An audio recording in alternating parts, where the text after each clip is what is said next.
Quelle est l'importance de nos émotions? Quelles sont les principales émotions? À quoi sert une émotion?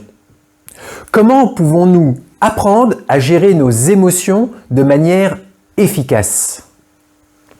Bonjour à toutes et à tous. Que vous soyez dirigeant, directeur, cadre, superviseur, préventeur ou employé sur des sites industriels, administratifs ou commerciaux, je vous souhaite la bienvenue sur la chaîne YouTube Culture Santé Sécurité.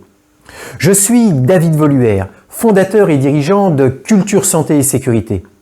J'aide et j'accompagne les personnes et les organisations qui ont encore des accidents ou des maladies au travail à construire un état d'esprit, un leadership et une culture santé et sécurité qui permettent à chaque personne, chaque jour, de repartir à la maison en pleine santé et en pleine sécurité pour profiter de la vie après le travail et ce, quelles que soient les activités et les dangers. Aujourd'hui, je voudrais vous parler des émotions. Les émotions sont très importantes et pourtant souvent négligées. Il y a 4 principales émotions qui sont la joie, la peur, la colère et la tristesse. C'est le mode primaire de communication partout dans le monde. Dans chaque pays, dans chaque culture, nous pouvons reconnaître les émotions de notre interlocuteur. Toutes les émotions sont utiles car elles sont un messager qui nous indique notre état interne, donc notre état d'esprit. Notre corps nous parle par le biais de nos émotions. Pourtant, on nous a appris à ne pas les ressentir, nos émotions, encore moins à les vivre. Nos sens captent dans leur environnement des stimuli qui déclenchent en nous des réactions physiologiques dont le message nous parvient sous forme d'émotions. Les émotions durent quelques secondes à quelques minutes et se caractérisent par des troubles divers, des rougeurs, une pâleur, une accélération du pouls, une pression thoracique, une douleur au ventre, un ensemble de micro-mouvements faciaux. Par exemple, je suis manager et je fais mon tour santé et sécurité et je vois pour la énième fois un opérateur qui ne porte pas ses lunettes en utilisant la meuleuse. Ce n'est pas la première fois que je le vois agir ainsi. Cela me met en colère, mon pouls s'accélère, le sang me monte à la tête, je peux rougir. Un autre exemple, je marche tranquillement avec des collègues sur le passage piéton et l'on porte tous nos EPI, quand soudain, une clé à molette frôle mon nez et s'écrase au sol. Je me tétanise pendant quelques secondes, mon souffle est coupé. J'ai eu une belle frayeur. Enfin, quand je passe dans cet atelier, je me remémore les bons moments avec un ancien collègue qui, aujourd'hui, n'est plus là pour profiter de sa famille. Je suis triste. La peur, la colère, la tristesse sont des messagers importants qui vont devenir défavorables si nous les conservons dans le temps. Tout ce qui ne s'exprime pas s'imprime. Si nos émotions sont normalement très courtes, nos sentiments, le ressenti de notre mental, peut être plus long. Et laisser s'installer un sentiment défavorable nuit à nos vies épanouies. La joie sereine va susciter un état favorable, un état interne plutôt favorable. Nous sommes enthousiastes, nous avons le sourire, nous sommes sereins.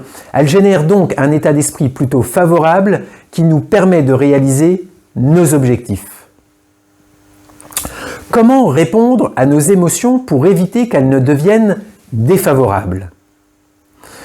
De cette réponse que nous allons faire dépendra notre capacité à changer nos émotions de peur, de colère et de tristesse limitantes pour retrouver une émotion plus positive, plus dynamisante et donc plus favorable à l'atteinte de nos objectifs. La première chose à faire est 1. D'accepter notre émotion, de ne surtout pas la nier ou la réprimer ou l'enfuir ou même la cacher. 2. La reconnaître. Pourquoi est-ce que je ressens cela? 3. La libérer. Nous pouvons copier les enfants pour cela. Que fait un bébé ou un jeune enfant quand on lui donne un jouet? Il sourit, il est content. Que fait un bébé ou un jeune enfant quand on lui retire le jouet? Il pleure.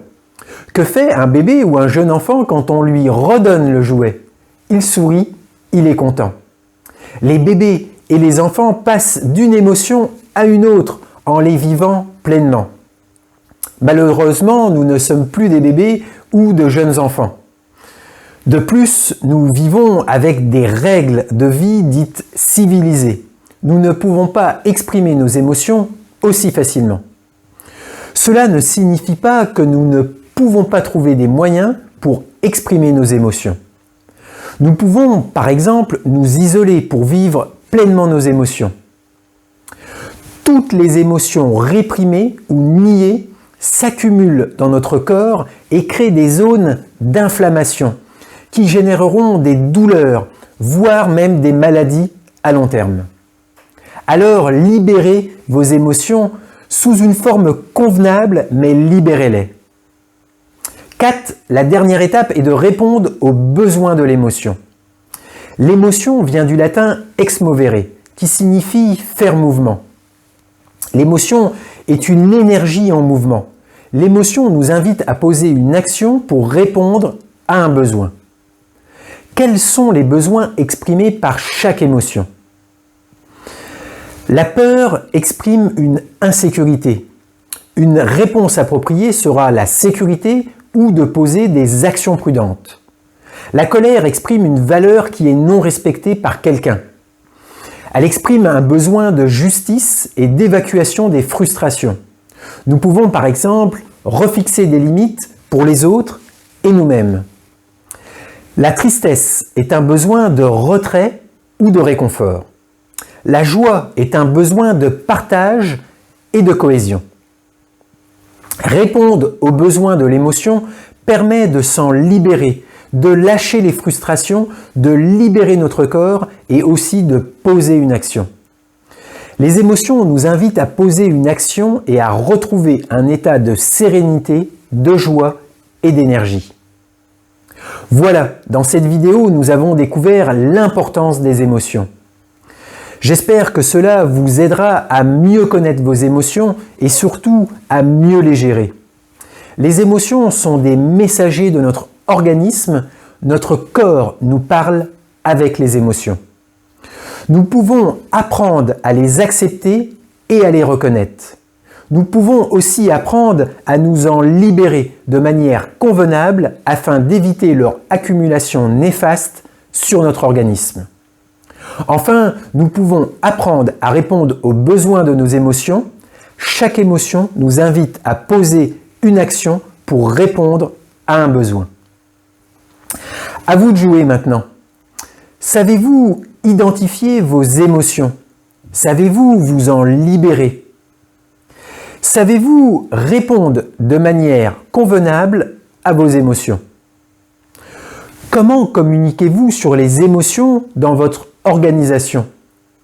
Comment sensibilisez-vous votre personnel sur la gestion des émotions? Comment aidez-vous vos collaborateurs à accepter, reconnaître, se libérer et répondre aux besoins de leurs émotions? Je serai bien évidemment heureux d'avoir vos retours et vos partages dans les commentaires. Si vous avez aimé cette vidéo, je vous invite à la partager avec vos proches, avec vos collègues, à la liker. N'hésitez pas aussi à laisser vos commentaires. Tous vos commentaires, vos likes ou vos recommandations que vous allez faire sont pour moi autant d'encouragements qui me permettent de vous partager encore plus. Si vous ne l'avez pas encore fait, je vous invite aussi à vous abonner à la chaîne Culture Santé et Sécurité.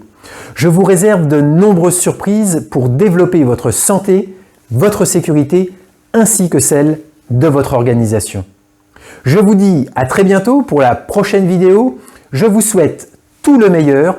Cultivez votre santé et votre sécurité, ainsi que celle des personnes de votre organisation.